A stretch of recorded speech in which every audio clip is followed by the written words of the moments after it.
La traición más dolorosa es la que viene envuelta en sonrisas y servida en tu propia mesa. Esta amarga verdad se convirtió en la banda sonora de mis días, un susurro constante que resonaba más fuerte que el sonido de mis herramientas en el taller. Me llamo Arturo, tengo 68 años, y nunca imaginé que la casa que construí con el sudor de mi frente, la fortaleza que erigí para proteger a mi familia, se convertiría en el escenario de una conspiración para desecharme como un viejo mueble, polvoriento. Descubrir que mi propia sangre conspiraba para arrancarme de mi hogar fue un golpe más profundo que cualquier clavo que jamás haya martillado, una herida que la madera nunca había conocido, pero mi alma ahora sangraba profusamente. Me llamo Arturo, tengo 68 años, y nunca imaginé que mi única hija, la luz de mis ojos, permitiría que su esposo planeara enviarme a una residencia de ancianos. La revelación no llegó en una confrontación directa, sino en susurros venenosos que se colaban, por la puerta entreabierta de la cocina, palabras que flotaban en el aire pesado de la tarde del sábado. Creían que estaba absorto en mi trabajo, perdido en el olor a barniz y serrín, pero mis oídos, agudizados por décadas de silencio y soledad desde que falleció mi esposa, captaron cada sílaba. En ese instante, el mundo que conocía, el refugio que creía haber asegurado, se derrumbó en el silencio, dejándome a la deriva en un mar de incredulidad y dolor. El taller, mi santuario, de repente se sintió frío y desolado. Las herramientas que una vez fueron extensiones de mis manos ahora se sentían extrañas y pesadas. Cada trozo de madera a mi alrededor contaba una historia de sacrificio, de incontables horas dedicadas a brindarle un futuro mejor a mi hija. Vendí mi viejo auto para pagar su matrícula universitaria, trabajé los fines de semana para financiar su boda. Miré mis manos, callosas y marcadas por el tiempo, y vi en ellas el mapa de una vida de generosidad. ¿Y cuál fue mi recompensa? Ser tratada como un obstáculo, un problema que resolver para que pudieran seguir un estilo de vida moderno que nunca entendí ni deseé. Antes de continuar con esta historia, les pido un pequeño favor que significa mucho para mí. Por favor, denle me gusta, suscríbanse al canal y comenten desde dónde lo ven y qué hora es en su ciudad. Su apoyo es una luz en esta oscuridad, una prueba de que la bondad aún existe en el mundo y de que mi voz, aunque temblorosa, puede llegar a corazones comprensivos. Saber que no estoy completamente sola en este camino me da la fuerza para compartir cada detalle de lo que sucedió después y cómo decidí luchar por mi dignidad, un derecho que nadie debería tener que sacrificar, especialmente dentro de las paredes de su propio hogar. Mi casa está en un barrio tradicional de Guadalajara, México. No es una mansión, pero cada ladrillo fue puesto con orgullo y propósito. La construí hace más de 40 años, cuidando cada detalle para que fuera un refugio seguro para mi esposa e hija. Hoy, la casa principal está habitada por mi hija, su esposo, Ricardo, y mis 2 nietos, quienes son la única verdadera alegría que me queda. Mi vida se limita al pequeño taller en la parte trasera, un espacio que me fue concedido para no interrumpir la rutina diaria del hogar. Mi pensión de 18,500 pesos apenas cubre mis gastos personales, pero nunca les he pedido nada. La ironía es que, financieramente, soy invisible, pero mi presencia física parece una molestia monumental. El ambiente dentro de la casa es de una cordialidad forzada. Hay risas en las reuniones familiares, como la de aquel sábado por la tarde, pero no me llegan. Suenan distantes, huecas, como si pertenecieran a un mundo del que me han exiliado sutilmente. Soy el patriarca silencioso, una reliquia viviente que toleran por obligación. Me sirven la cena, pero sus ojos nunca se encuentran con los míos. Hablan de sus planes, sus vacaciones, sus inversiones, y yo solo soy parte del mobiliario, un testigo mudo de la vida que floreció de mis raíces pero que ahora me rechaza. Mi hija, dividida entre el amor que sé que aún siente por mí y la lealtad a su ambicioso esposo, vive en un estado de constante vacilación. Me mira con una mezcla de lástima e impaciencia, como si deseara que simplemente desapareciera para tranquilizarla. Ricardo, en cambio, es la personificación de la codicia disfrazada de pragmatismo. Es gerente de ventas, un hombre que mide el valor de todo en función de su potencial de ganancias. Para él esta casa no es un hogar lleno de recuerdos, es un activo inmobiliario estancado en un barrio en auge. No ve las paredes que pinté con mi esposa, sino el terreno que podría venderse para construir un moderno edificio de apartamentos. El centro de mi universo, mi único refugio, es la silla de mezquite que yace en un rincón de mi taller. No es un mueble cualquiera. Fue la primera silla que construí hace más de 50 años, un testimonio de mi habilidad como tallador, la personificación de mi talento y mi independencia. Me siento en ella cada tarde, sintiendo la solidez de la madera bajo mí, y es como si recargara mi alma. Es mi trono, el último bastión de mi dignidad. En esa silla, no soy el anciano invisible de la casa de atrás. Soy Arturo, el artesano, el constructor, el hombre que forjó su propio destino con sus propias manos. Aquella fatídica tarde, el ruido de la discusión en la cocina se hizo más fuerte. La voz de Ricardo, cargada de impaciencia apenas contenida, cortó el aire. Tu padre no entiende, vive en el pasado, dijo, y cada palabra era como un martillazo en mi pecho. Este barrio se está revalorizando. Podemos vender esta vieja casa, comprar un apartamento moderno y usar el resto del dinero para pagar nuestras deudas e invertir. Es nuestra única salida. La voz de mi hija, débil y vacilante, respondió. ¿Y papá? La pausa que siguió fue breve, pero se sintió eterna, un abismo de silencio donde se decidía mi destino. La respuesta de Ricardo fue el golpe final, la sentencia que selló la traición. Puede venir con nosotros, o podemos buscarle un buen asilo. Es hora de que pensemos en nuestro futuro, no en su pasado. Un asilo. La palabra resonó en mi mente, fría y cruel. No solo planeaban vender mi casa, el legado de toda una vida de trabajo. Planeaban desecharme, exiliarme a un lugar donde esperaría la muerte entre desconocidos, lejos del olor a madera, lejos de mi silla de mezquite, lejos de lo único que aún me pertenecía, mi dignidad. El dolor inicial dio paso a una furia fría, una claridad que no había sentido en años. La paciencia de Arturo, el hombre gentil y silencioso, se había agotado. En ese momento, sentado en mi taller, mientras decidían mi futuro como si fuera un objeto, algo dentro de mí cambió. La niebla de tristeza y resignación se disipó, y en su lugar emergió una determinación férrea. Habían subestimado al viejo carpintero. Vieron debilidad en mis manos temblorosas, pero olvidaron que esas mismas manos habían construido el techo que los cobijaba. No lloré, no grité, simplemente me quedé allí, en silencio, escuchando el resto de la conversación. Mi hija intentó discutir, pero su resistencia era débil, como una ramita frágil ante la tormenta. Ricardo, con su lógica empresarial, desmanteló cada una de sus débiles protestas. Habló de números, de oportunidades, de un futuro brillante construido sobre las ruinas de mi pasado. Era una transacción, así de simple. Vender la casa, resolver los problemas financieros y hacerme cargo del viejo problema que era yo. El amor y el respeto no entraban en la ecuación. Esa noche, la cena se sirvió como siempre. Ricardo incluso intentó ser amable, preguntándome sobre mi día en el taller con una sonrisa falsa que no le llegaba a los ojos. Mi hija apenas podía mirarme. Comí en silencio. Cada bocado era un esfuerzo monumental. No tenían ni idea de que lo sabía. Me veían como siempre, el anciano sordo y distraído, perdido en sus recuerdos, y les permití que siguieran creyéndolo. La pasividad se convirtió en mi máscara, mi escudo, mientras el plan comenzaba a tomar forma en mi mente. Si amas a Jesús y crees que la justicia divina nunca falla, te invito a suscribirte a nuestro canal.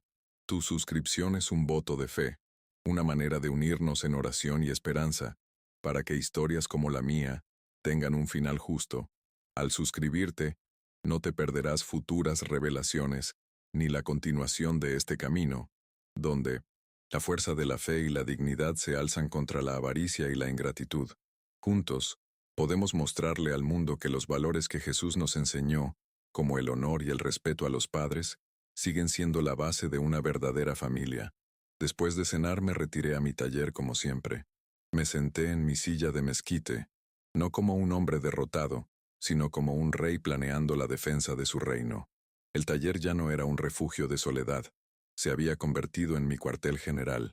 Contemplé cada herramienta colgada en la pared, las sierras, los martillos, los cinceles. Eran mis soldados, leales y listos para la batalla. No tenía dinero ni influencia, pero tenía mis habilidades, mi inteligencia, y sobre todo, un inquebrantable sentido de la justicia. La casa era mía, legal y moralmente, y no la entregaría sin luchar. La noche fue larga. No pude dormir, pero no por angustia. Mi mente estaba alerta, trabajando, planeando cada paso. Repasé décadas de recuerdos, recordando de mi difunta esposa.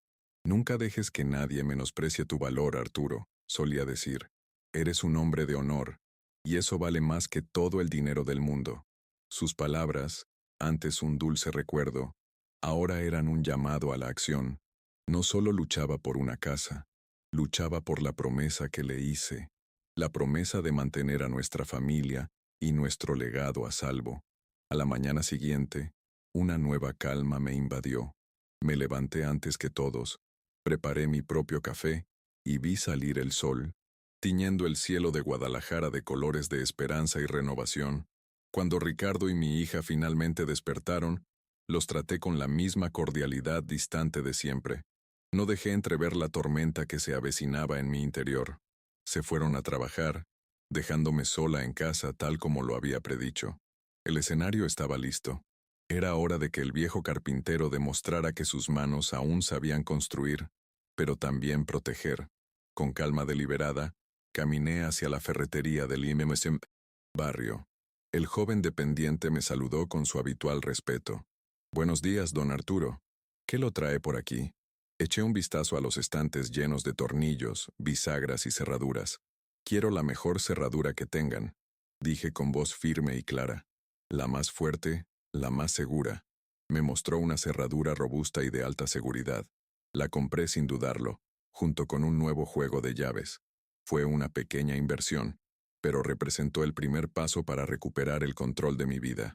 De miros, vuelta a casa, agarré mis herramientas, el destornillador, el martillo, el cincel. La vieja cerradura de la puerta principal cedió fácilmente bajo mis manos expertas. Era un trabajo sencillo para un carpintero, pero el acto estaba cargado de un poderoso simbolismo. Con cada vuelta de tuerca, sentía como si deshiciera años de falta de respeto e invisibilidad. No solo estaba reemplazando un mecanismo metálico, estaba redefiniendo los límites de mi mundo, reafirmando mi autoridad sobre el espacio, que me pertenecía por derecho. La nueva cerradura encajaba a la perfección, brillante y sólida. Era una declaración silenciosa. Probé la llave nueva. Giró suavemente, cerrando la puerta con un clic satisfactorio, un sonido definitivo, de un límite establecido. No los estaba echando, todavía no. Simplemente estaba cambiando las reglas del juego. A partir de ese momento, para entrar en mi casa, necesitarían mi permiso. Tendrían que llamar a la puerta y enfrentarse al hombre al que habían planeado deshacerse. La posesión, como dicen, es el principio de la ley, y yo estaba reclamando la posesión de mi hogar y de mi vida. Mientras trabajaba, mis nietos llegaron de la escuela, entraron corriendo al taller a saludarme. Su risa inocente fue un bálsamo para mi alma herida. Eran la razón por la que necesitaba ser fuerte. No podía permitir que crecieran en un hogar donde la falta de respeto a los mayores era normal, donde el amor estaba condicionado a las ganancias materiales. Por ellos, tenía que luchar. Tenía que mostrarles el verdadero significado de la dignidad y el honor. La batalla que se avecinaba no era solo mía, era por el futuro moral de mi familia. Terminé la instalación y limpié mis herramientas. Guardé la vieja cerradura en un cajón como recordatorio del pasado que dejaba atrás. Miré alrededor de mi taller, la silla de mezquite, las fotos de mi esposa en la pared. Sentí su presencia a mi lado, su sonrisa orgullosa animándome. Hiciste lo correcto, mi amor. Casi pude oírla susurrar. La soledad que me había atormentado durante tanto tiempo dio paso a una sensación de propósito renovado. Ya no estaba solo. Tenía mis recuerdos, mis principios y una nueva e inquebrantable determinación. Pasé el resto de la tarde esperando, no con ansiedad, sino con una paciencia inquebrantable. Preparé una cena sencilla para mí y mis nietos. Les conté historias de los viejos tiempos, de cómo conocí a su abuela, de cómo construí la casa con mis propias manos. Me escucharon, fascinados. En ese momento ya no era el abuelo silencioso y olvidadizo. Era el guardián de las historias de la familia, el pilar sobre el que todo se construía. Y ese pilar, que creían podrido, estaba a punto de mostrar su verdadera fuerza. El sol empezó a ponerse, y el sonido del coche de Ricardo entrando en la calle anunció el inicio del enfrentamiento. Mi corazón latía un poco más rápido, pero mis manos permanecieron firmes. Acompañé a mis nietos a sus habitaciones, asegurándome de que estuvieran a salvo y de que no se dieran cuenta de la tormenta que estaba a punto de estallar. Luego fui a la sala, me coloqué frente a la puerta y esperé. El sonido de las llaves intentando, en vano, girar en la nueva cerradura fue el primer disparo de la batalla. Un sonido de confusión, seguido de impaciencia. Entonces empezaron a llamar a la puerta. Primero suaves, luego más fuertes, más urgentes. La voz de Ricardo, irritada, gritó: «Arturo, ¿qué le pasa a esta puerta? ¿Estás ahí?» Respiré. Hondo caminé despacio hacia la puerta y la abrí justo lo suficiente para enfrentarlos. La sorpresa en sus rostros fue casi satisfactoria. Me miraban fijamente, de pie en el umbral de mi casa, como desconocidos. En ese instante, la dinámica de poder cambió irreversiblemente. Ya no era la carga, era el guardián. La hija, con el rostro desencajado por la preocupación y la confusión, preguntó: «Papá, ¿qué pasó? No podemos entrar». Sus ojos buscaban una explicación sencilla, una cerradura rota, un accidente. Aún no comprendía la magnitud de lo que estaba sucediendo, la rebelión silenciosa que su padre había orquestado. Ricardo, sin embargo, empezó a comprender. Su confusión pronto se convirtió en ira. Vio el desafío en mis ojos y comprendió que el anciano al que había planeado manipular ya no existía.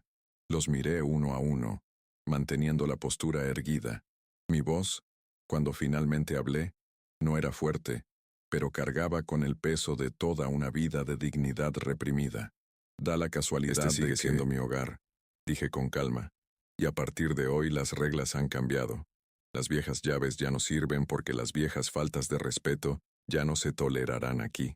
La expresión de Ricardo se endureció y entrecerró los ojos. La batalla por mi hogar, por mi honor, acababa de comenzar, pero por primera vez en años, sentía que tenía la oportunidad de ganar. La sorpresa inicial en el rostro de mi hija dio paso a una expresión de pánico. Miró a su esposo y a mí, visiblemente desgarrada. «Papá, ¿de qué hablas? ¿Por qué nos haces esto? Somos tu familia». La palabra familia sonaba hueca, una acusación disfrazada de súplica. Quería que volviera a ser el padre complaciente, el anciano inofensivo que no causaba problemas. Pero esa versión de Arturo había desaparecido para siempre, consumida por el fuego de la traición que él mismo había presenciado. Ricardo, por otro lado, se saltó la fase de confusión y pasó directamente al ataque verbal. «¿Estás loco? ¿Qué es esto? ¿Una broma pesada? No puedes dejarnos fuera de nuestra propia casa». La arrogancia en su voz era palpable. Aún no comprendía la nueva realidad. Para él, yo solo era un obstáculo, un viejo senil en plena rabieta. No podía concebir que yo tuviera un plan, que tuviera el valor de enfrentarlo. Mantuve la puerta entreabierta, bloqueando el paso con mi cuerpo.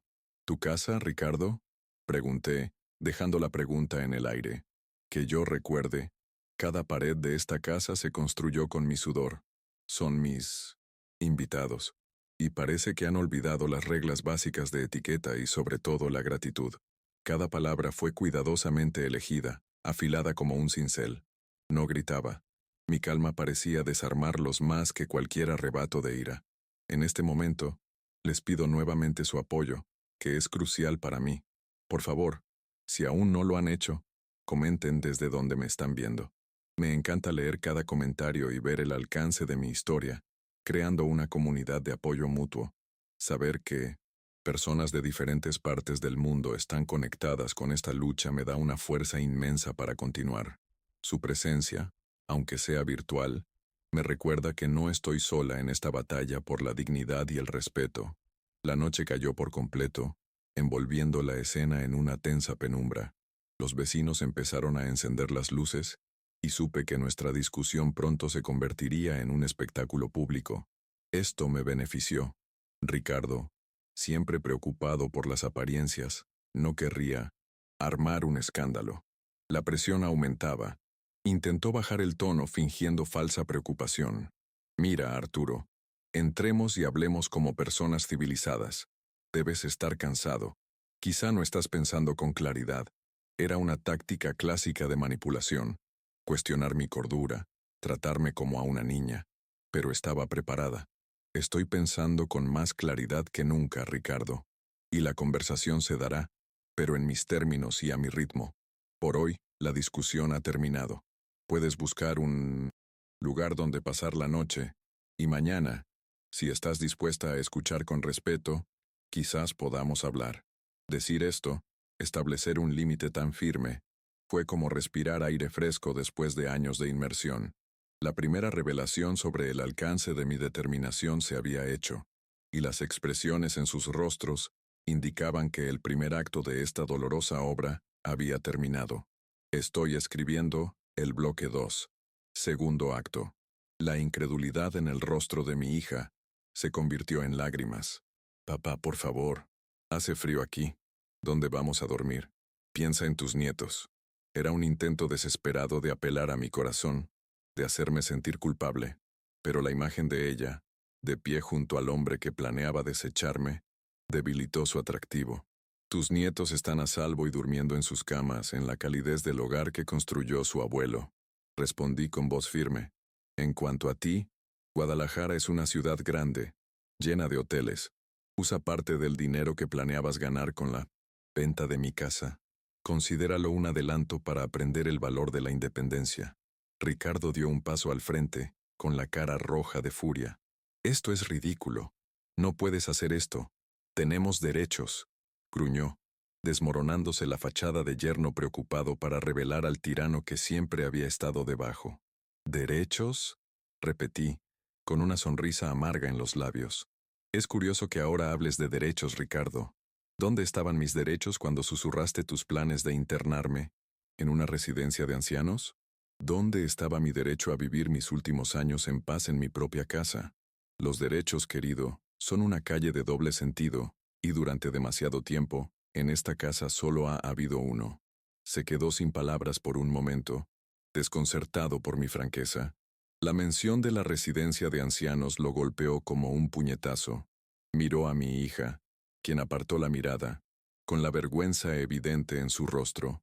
Por primera vez, la dinámica de poder se había invertido, de verdad. Ya no era la víctima ignorante de sus planes. Yo era la acusadora, y ellos estaban en el banquillo de los acusados, en mi porche, bajo la silenciosa mirada de las estrellas. Cerré la puerta lentamente, dejando que el último clic del pestillo sellara mi decisión. El sonido de sus protestas afuera se fue apagando, hasta que finalmente reinó el silencio. Esa primera noche, el silencio dentro de la casa era tan denso como la discusión afuera había sido ruidosa. Recorrí las habitaciones, tocando los muebles, mirando los retratos en la pared. En cada rincón había un recuerdo de mi esposa, de nuestro sueño construido juntos.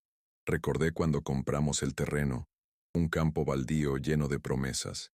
Ella había dibujado el plano de la casa en una servilleta de papel en nuestro restaurante favorito. Quiero una ventana grande en la sala, Arturo, dijo, para que entre el sol y nos recuerde cada mañana que la vida es buena. Y ahora, Ricardo quería vender esas ventanas, esos rayos de sol, por unas monedas. A la mañana siguiente, la batalla comenzó de nuevo. No estaban en la puerta. En cambio recibí una llamada de mi hija. Su voz era llorosa, manipuladora. Papá, estamos en un hotel. Los niños preguntaron por ti. Ricardo está furioso. Dijo que va a llamar a la policía, que dirán que estás senil y que eres un peligro. La amenaza era clara. Sométete o te destruiremos públicamente. La mención de ser declarada incompetente fue un arma cruel, diseñada para atacar mi mayor miedo, perder mi autonomía, mi identidad. Pero el miedo de ayer era la determinación de hoy.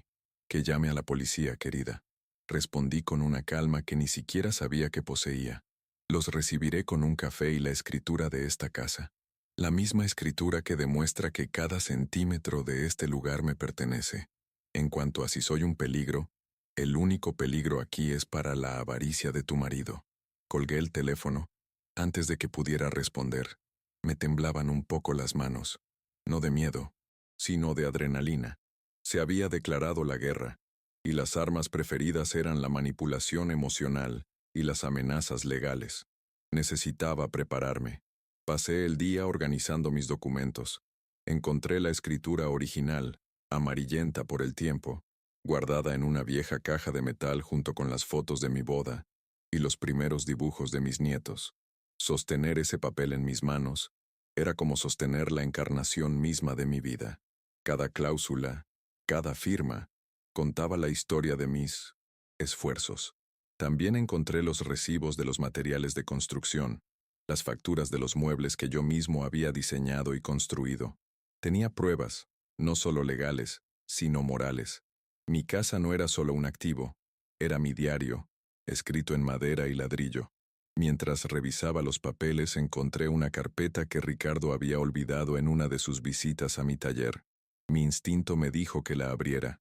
Dentro, no había informes de ventas ni documentos de trabajo. Había extractos bancarios, cartas de cobro, avisos de tarjetas de crédito al límite. La verdad se reveló en cifras frías e implacables. Ricardo no solo estaba endeudado, se estaba ahogando. Su lujoso estilo de vida, las vacaciones caras, el coche importado, todo era una fachada construida sobre un castillo de arena de deudas. La venta de mi casa no fue una inversión, fue un rescate desesperado. El descubrimiento reafirmó mi determinación. Su motivación no era solo la codicia, sino el pánico. Un hombre en 1900. Pánico es peligroso, capaz de cualquier cosa para salvarse. Esto explicaba la urgencia, la crueldad de sus planes. No le importaba destruirme porque ya estaba destruido por dentro. La lástima que sentí por un breve instante fue rápidamente reemplazada por una renovada cautela. No estaba tratando con un yerno ambicioso, sino con un animal acorralado, y sabía que lucharía con todas las armas sucias a su disposición. A última hora de la tarde, mi vecina, doña Elodia, una viuda de mi edad con quien solía charlar por encima de la cerca, llamó cautelosamente a mi puerta. «Arturo, ¿está todo bien? Anoche vi a tu hija y a su esposo afuera. Parecían molestos. La preocupación en sus ojos era genuina. Por un momento, dudé, sin saber cuánto compartir. Pero la soledad de mi lucha me pesaba, y necesitaba un aliado, alguien que pudiera dar testimonio de la verdad. La invité a pasar, y tomando un café, le conté todo. Doña Elodia escuchó en silencio, absorbiendo cada palabra con su mirada sabia. Cuando terminé, negó lentamente con la cabeza. «Nunca confié en ese hombre», dijo. «Tiene la sonrisa de un vendedor de autos usados y la mirada de un tiburón. Hiciste lo correcto, Arturo. La dignidad no se negocia. Si necesitas algo, un testimonio, alguien que vigile la casa cuando te vayas, ten por seguro que estoy aquí. No dejaremos que te intimide». Sus palabras fueron como una fortaleza que se alzaba a mi alrededor. Ya no estaba solo. La comunidad, representada por esa mujer de gran corazón, estaba de mi lado. La siguiente táctica de Ricardo fue usar a mis nietos. Al día siguiente, mi hija los trajo a la puerta. «Quieren ver a su abuelo», dijo con los ojos llenos de una tristeza calculada. Se me partió el corazón al ver las caras de confusión de los niños. Los abracé fuerte, asegurándoles que el amor de su abuelo no había cambiado.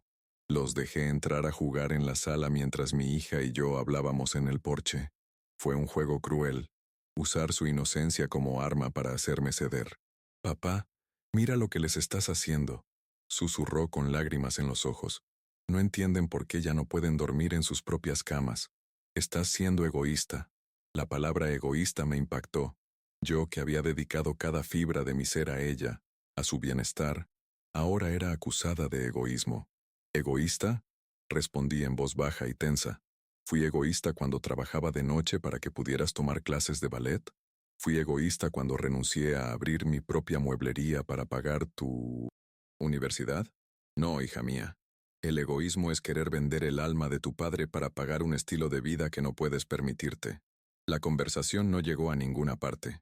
Estaba atrapada en la red de la lealtad hacia su esposo, ciega a la verdad o quizás demasiado asustada para afrontarla. Después de que se fueron, la casa se sintió más vacía que nunca. La alegría que mis nietos le habían traído se había visto eclipsada por la manipulación que la acompañó. Me senté en mi silla de mezquite y, por primera vez desde que comenzó la terrible experiencia, sentí el peso aplastante de la soledad y la duda. ¿Estaba siendo demasiado dura? ¿Estaba destruyendo a mi propia familia en nombre del orgullo? Fue entonces cuando el consejo de mi difunta esposa resonó de nuevo en mi mente. El honor no es orgullo, Arturo, solía decir. El orgullo es creerse mejor que los demás. El honor es saber que mereces ser tratado con respeto, sin importar tu edad o condición. Sus palabras fueron la brújula que me guió en la oscuridad. No actuaba por orgullo, actuaba por honor. Defendía el valor intrínseco de la vida, mi derecho a existir con dignidad. La duda se disipó, reemplazada por una paz melancólica pero firme. Pasaron unos días en una tensa tregua. No aparecieron, pero sabía que no era el final. Ricardo planeaba su siguiente paso. La confirmación llegó en forma de carta, entregada por un mensajero. Era de un bufete de abogados. El lenguaje era frío y formal, lleno de jerga legal que apenas entendía. Hablaba de alteración de la posesión, derecho de cohabitación, e insinuaba una demanda para declararme mentalmente incapaz de administrar mis propios bienes. La amenaza ya no era velada. Estaba formalizada en papel membretado. La carta era un claro intento de intimidación, diseñado para asustarme y obligarme a negociar. Por un momento funcionó. Un miedo gélido me recorrió la espalda. Era un simple carpintero. ¿Qué sabía yo de leyes y tribunales? ¿Cómo podía luchar contra un abogado, un profesional entrenado en el arte de tergiversar las palabras y la verdad? Me sentía pequeño, impotente, como un frágil trozo de madera a punto de ser aplastado por una máquina industrial. La escala de la batalla había aumentado exponencialmente. Fui a buscar a doña Elodia. Le enseñé la carta. La leyó con los labios fruncidos en señal de desaprobación. «Es un farol, Arturo», dijo con firmeza. «Intenta asustarte. Mi difunto esposo era abogado. Estos tiburones huelen sangre en el agua. Lo que necesitas es tu propio tiburón». Me dio el número de un abogado que, según ella, era honesto y especializado en proteger los derechos de las personas mayores. Llamar a ese número fue una de las cosas más difíciles que he hecho. Significó admitir que necesitaba ayuda, que la situación estaba fuera de mi control. El abogado, el doctor Ramírez, me recibió en su modesta oficina en el centro. Era un hombre joven, pero su mirada transmitía una calma y confianza que me tranquilizó de inmediato. Escuchó mi relato con paciencia, examinando la escritura de la casa, la carta del abogado de Ricardo y las pruebas de la deuda que había encontrado. No me interrumpió, solo asintió de vez en cuando, tomando notas en un bloc. Cuando terminé, me miró fijamente un buen rato. «Don Arturo», comenzó, «legalmente, su posición es tan sólida como la madera de su silla de mezquite. La casa es suya, y nadie puede obligarlo a venderla ni a albergar a quien no desee. Amenazar con declararlo incompetente es una táctica sucia pero común. Necesitaríamos informes médicos y testigos para demostrar lo contrario. Y por la claridad con la que me contó su historia, no dudo de que cualquier juez vería la verdad». Sus palabras fueron como un bálsamo, la primera validación profesional de mi lucha. «Sin embargo», continuó el doctor Ramírez, «eso no significa que será fácil. Te dejarán en el fango. Intentarán agotarte emocional y económicamente. La pregunta que debes hacerte no es si puedes ganar, sino si estás preparado para el coste de la batalla». Bajé la mirada hacia mis manos callosas, las mismas manos que habían construido mi hogar y mi vida. El coste de luchar era alto, Pero el coste de no luchar, mi dignidad, mi legado, la promesa a mi esposa, era impensable. Estoy preparado, doctor, dije con voz más firme de lo que esperaba. Los días siguientes fueron una guerra de nervios. Ricardo empezó a difundir rumores por el barrio. Les dijo a los vecinos que estaba confundido, que me había vuelto paranoico y agresivo. Algunos le creyeron. Vi el cambio en sus miradas, la forma en que evitaban saludarme. La soledad se acentuó. Mi casa, que antes era un hogar, ahora parecía una fortaleza asediada. Era prisionero en mi propio castillo, y los muros que había construido para protegerme parecían cerrarse sobre mí. Mi hija, por su parte, continuó con sus súplicas emocionales. Me envió fotos de sus nietos, videos de ellos preguntando por mí. Cada mensaje era como un puñal en mi corazón. Eligiendo un hogar por encima de tu familia, papá, escribió en un mensaje. Quise gritar, quise decirle que era lo contrario. Estaba luchando por el verdadero significado de la familia, una basada en el respeto, no en la conveniencia. Pero sabía que mis palabras no la alcanzarían. Ella estaba en una prisión diferente, una construida por su esposo. Recordé un día de hace muchos años, cuando mi hija era pequeña. Se cayó de la bicicleta y se raspó la rodilla. Lloraba, no tanto de dolor, sino de miedo. La levanté y le dije, a veces nos caemos. Lo importante no es evitar la caída, sino saber levantarse, sacudirse el polvo y seguir adelante. Ahora, quien había caído era yo. Su traición me había derribado, pero me estaba levantando. Sacudía el polvo de mi dignidad y me preparaba para continuar el camino, por difícil que fuera. La tensión aumentaba con cada día que pasaba. Apenas dormía, y cada ruido de un coche en la calle me hacía pensar que era Ricardo con la policía o con una orden judicial. Empecé a documentarlo todo. Anoté cada llamada, cada mensaje, cada rumor que escuchaba. Siguiendo el consejo del doctor Ramírez, instalé una pequeña cámara de seguridad en la puerta de mi casa. Me sentía como un espía, pero sabía que cada prueba era munición en la guerra que se avecinaba. Un sábado por la mañana, la tensión alcanzó un nuevo nivel. Ricardo apareció en mi puerta, sin enfado, pero con una sonrisa conciliadora y una caja de mis dulces favoritos. Papá, dijo, usando una expresión que no había usado en años. Creo que empezamos con mal pie. He estado bajo mucha presión en el trabajo, con las deudas. Dije cosas que no quería decir. ¿Podemos olvidar todo esto y volver a la normalidad, por favor? Fue una actuación digna de un actor, una trampa cuidadosamente preparada. La oferta de paz era tentadora. Una parte de mí, agotada por la pelea, quería creerle. Quería abrir la puerta y que todo volviera a ser como antes, aunque la normalidad fuera una mentira, silenciosa. Pero entonces lo miré a los ojos, y no vi arrepentimiento. Vi cálculo. Vi la misma frialdad de tiburón que había mencionado doña Elodia. No se disculpaba, estaba cambiando de táctica. El ataque frontal no había funcionado, así que ahora intentaba infiltrarse. Gracias por los dulces, Ricardo, dije, dejando la puerta entreabierta. Pero lo normal se acabó para siempre.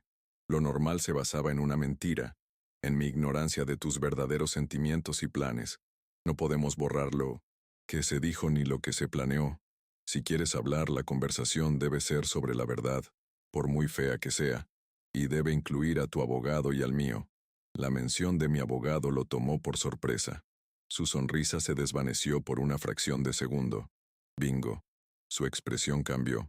La máscara de yerno arrepentido se desvaneció, revelando la frustración y la ira que se escondían debajo.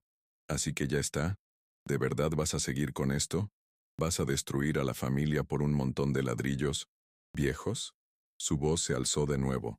Estos ladrillos viejos, Ricardo, son mi legado. Y no estoy destruyendo a la familia.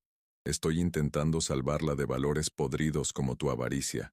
Les estoy enseñando a mis nietos una lección que aparentemente nunca aprendiste, que el respeto no tiene precio y la dignidad no se vende. Resopló con incredulidad, negó con la cabeza y se alejó, dejando la caja de dulces en mi puerta como un caballo de Troya rechazado. La recogí y la tiré a la basura. Sabía que ese gesto, ese rechazo a su falsa oferta de paz, lo llevaría a su siguiente y más desesperado movimiento, la calma antes de que pasara la tormenta final. Podía sentir el cambio en el aire, la electricidad de una confrontación inevitable creciendo. 2 días después llegó la tormenta.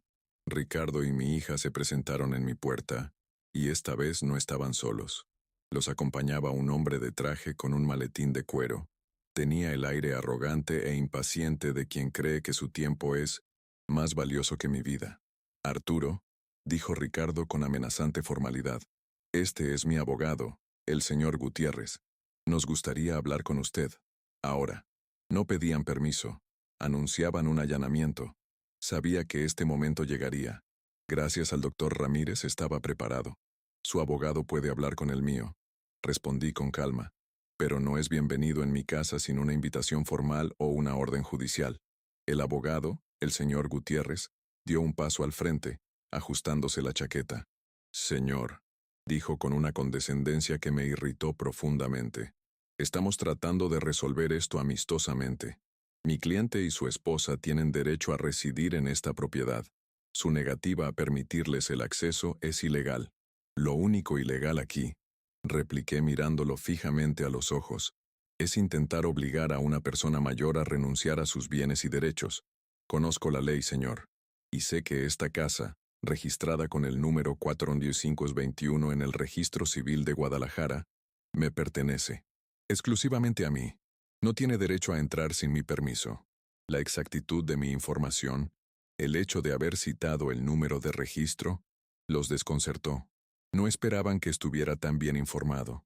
Mi hija empezó a llorar de nuevo. Papá, por favor, para. ¿Qué pensarán los vecinos? Su preocupación por las apariencias, incluso entonces, era asombrosa. Que los vecinos piensen la verdad, dije, alzando la voz por primera vez. Que piensen que hay un hombre en esta casa que se niega a ser tratado como basura, que se niega a que lo echen de su casa un yerno endeudado y una hija que ha olvidado el significado de la lealtad. El abogado, al darse cuenta de que la intimidación en la puerta no estaba funcionando, cambió de táctica. Muy bien, señor, si así lo desea, hablaremos afuera. Era una maniobra para avergonzarme, para exponer nuestro conflicto a todo el vecindario, pero ya no me importaba la vergüenza, me importaba la justicia. No, dije, la conversación no será afuera. Será en mi sala, pasen, todos. Pongamos todas las cartas sobre la mesa de una vez por todas. Abrí la puerta de par en par. Era un riesgo dejarlos entrar en mi territorio, pero era un riesgo calculado. El enfrentamiento final tenía que ocurrir. La tensión había alcanzado su punto álgido y estaba a punto de estallar. Entraron. Ricardo con aire triunfal, el abogado con la confianza de un depredador y mi hija con la vacilación de un alma perdida. Se sentaron en el sofá que mi esposa y yo habíamos comprado hacía 30 años. Yo permanecí de pie, el amo de la casa, el capitán de mi barco, listo para la batalla final. El abogado abrió su maletín y comenzó a hablar. Citó leyes y precedentes, habló de la importancia de mantener la unidad familiar y de las responsabilidades financieras que tenían Ricardo y mi hija. Fue un discurso bien ensayado, diseñado para confundirme y abrumarme con un lenguaje que no entendía. Me presentó como el villano, el viejo testarudo e irracional que impedía el progreso y el bienestar de la familia. Ricardo añadió sus propios comentarios venenosos, diciendo que solo quería asegurar el futuro de todos, incluido el mío, en un entorno más moderno y seguro. Habló de que el barrio se estaba volviendo peligroso, de que los gastos de mantenimiento de la casa eran demasiado altos. Eran mentiras, medias verdades, distorsiones de la realidad. Lo dejé hablar. Dejé que ambos se ahogaran en sus propias palabras, en su propia codicia disfrazada de preocupación. Mi hija permaneció en silencio la mayor parte del tiempo, con la mirada baja, como si ver lo que estaba sucediendo fuera demasiado doloroso. Era la personificación de la debilidad moral, una espectadora pasiva ante el intento de destrucción de su propio padre. Su cobardía dolía más que la agresión de Ricardo. Era un extraño, un invasor, pero ella era mi sangre, mi creación, y su silencio era la traición más profunda. Cuando finalmente terminaron su presentación, un silencio denso invadió la sala. El abogado me miró expectante, como esperando a que finalmente me rindiera, aplastado por el peso de sus argumentos. Ricardo sonrió, confiado en su inminente victoria. Era mi momento de máxima vulnerabilidad, acorralado en mi propia sala por fuerzas que parecían mucho más poderosas que yo.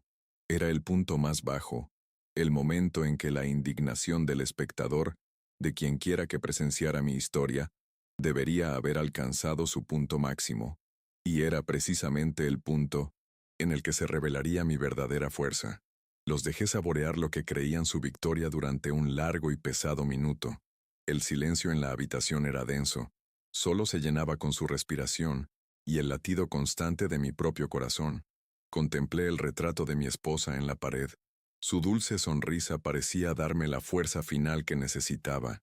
Ella estaba allí, en cada fibra de esa casa, en cada recuerdo que intentaban borrar con su avaricia.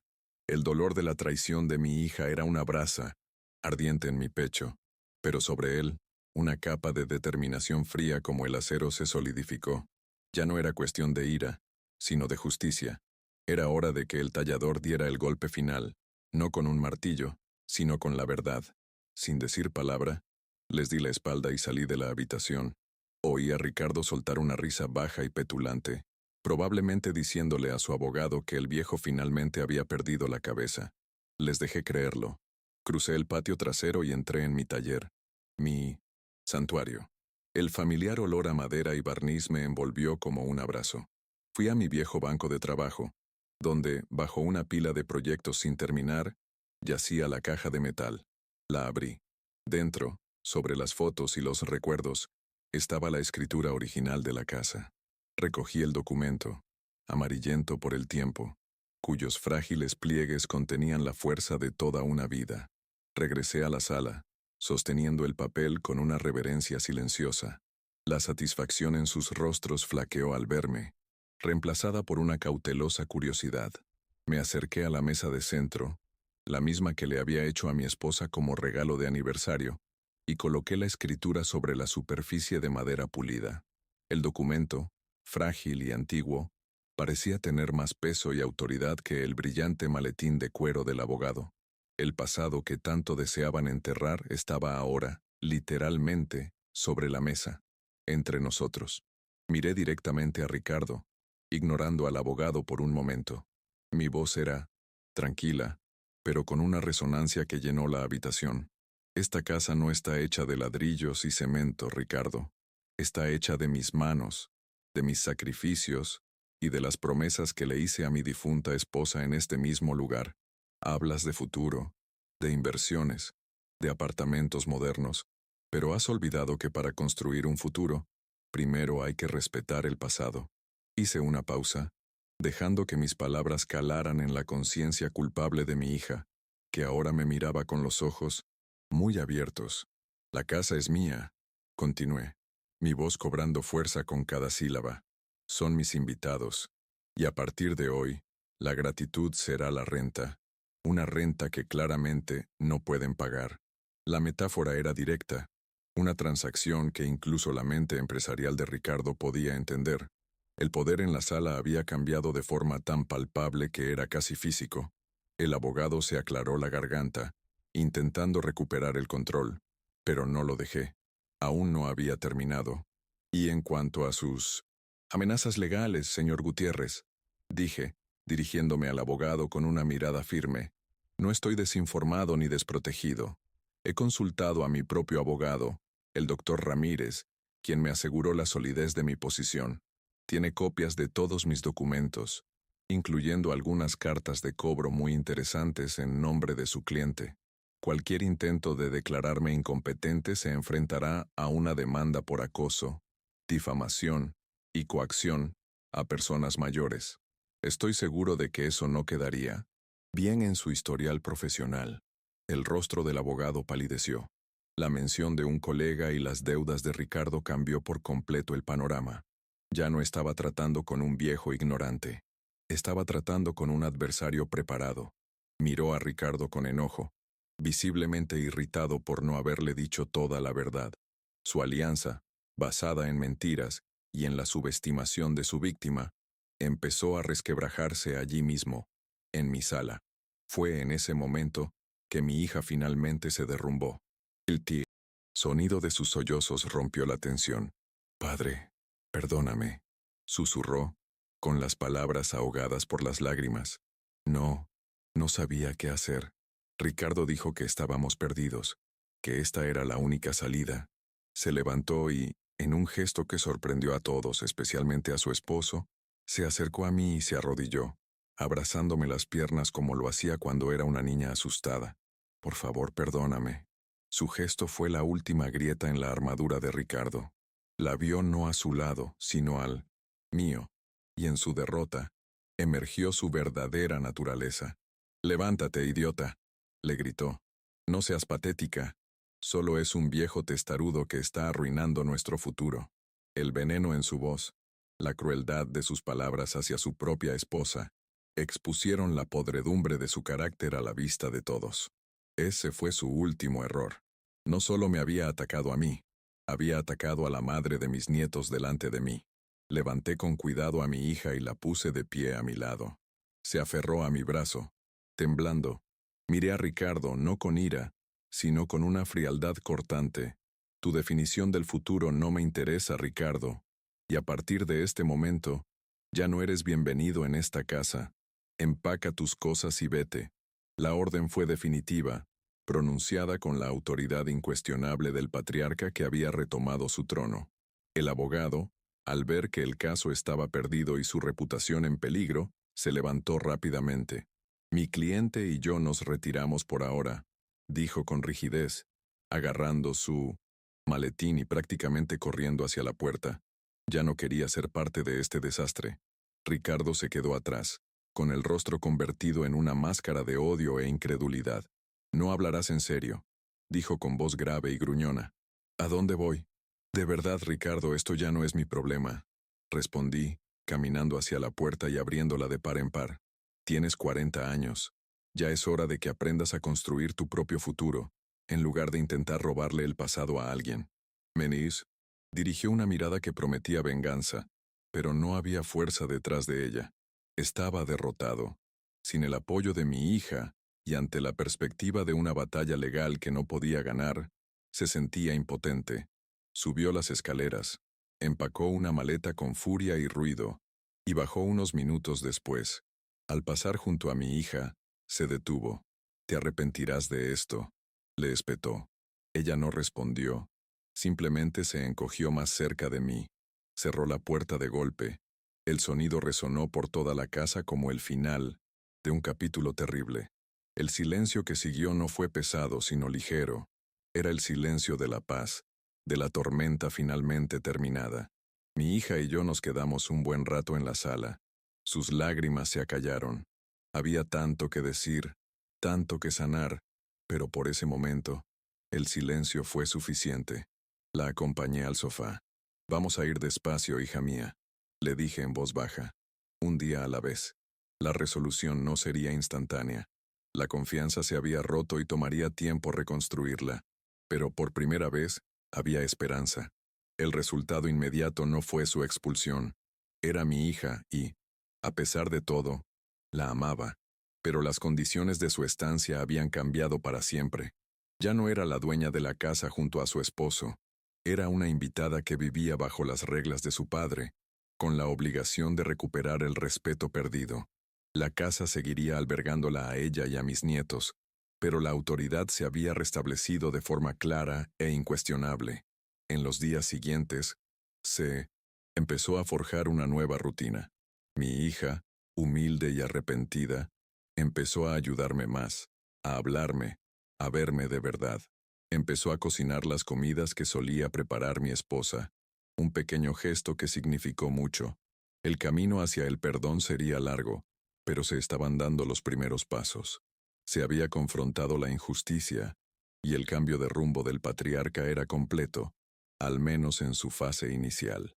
En cuanto a Ricardo, sabía que no desaparecería para siempre. Hombres como él no aceptan la derrota fácilmente. La tensión de su posible represalia, de sus intentos de manipular a sus hijos o de crear más problemas, flotaba en el aire. Esto creaba la promesa de futuros conflictos, una razón para que quienes seguían mi historia permanecieran atentos. La batalla principal estaba ganada, pero la guerra por una paz duradera podría estar apenas comenzando. Una semana después, el doctor Ramírez me llamó. Había recibido una comunicación del abogado de Ricardo, informándole que su cliente, no, impugnaría la titularidad de la propiedad en este momento. La breve frase, en este momento, era un sutil recordatorio de que la amenaza no se había neutralizado por completo, pero por ahora, la victoria era mía. La red de apoyo que había comenzado a construir, con doña Elodia y el doctor Ramírez, me dio la confianza de que podía afrontar cualquier desafío. Esa tarde, regresé a mi taller. El sol entraba a raudales por la ventana, iluminando las partículas de polvo de madera que danzaban en el aire. Se sentía diferente, más brillante. El taller ya no era un exilio, sino un centro de mando, el corazón de mi reino. Tomé un trozo de mezquite, la misma madera de mi primera silla, y comencé a lijar sus bordes. El trabajo de mis manos, crear algo hermoso y útil a partir de una materia prima, siempre ha sido mi terapia. Me senté en mi silla, el trono de mi dignidad. Ya no era un lugar de soledad, sino de respeto recuperado. Miré hacia la casa principal, donde las luces se encendían y la risa de mis nietos flotaba en el aire. La paz había sido restaurada, pero era una paz vigilante. Sabía que podrían surgir nuevos desafíos, que la avaricia de Ricardo podría encontrar nuevas formas de manifestarse y que la sanación completa de mi relación con mi hija tomaría tiempo. La moraleja de mi viaje fue clara. El respeto no se desvanece y la dignidad no tiene precio. El verdadero valor de una persona no reside en su utilidad económica actual, sino en la riqueza de su historia y la inquebrantable fuerza de sus principios. Nunca es tarde para alzarse y exigir el lugar que te corresponde, el trono que construiste con tus propias manos. Mi lucha me lo había enseñado. Con el paso de los días, la dinámica familiar siguió evolucionando. Mi hija empezó a incluirme en las decisiones, a pedirme opinión sobre pequeñas cosas, desde arreglar un grifo hasta qué preparar la cena. Eran pequeños gestos, pero representaron un cambio radical en su forma de verme. Ella estaba reaprendiendo a ser una hija, y yo a ser el padre que guía, no solo el anciano que recibe cuidados. La ausencia de Ricardo dejó un vacío que, sorprendentemente, no se llenó de tristeza, sino de tranquilidad. La tensión constante que impregnaba la casa desapareció. Mis nietos, aunque extrañaban a su padre, parecían más relajados, menos expuestos a la atmósfera tóxica que él creaba con su ambición y frustración. La casa estaba sanando, al igual que sus habitantes. Aún así, la incertidumbre persistía como una niebla lejana. ¿Qué haría Ricardo a continuación? ¿Intentaría luchar por la custodia de los niños para presionar a mi hija? ¿Encontraría un resquicio legal para atacarme?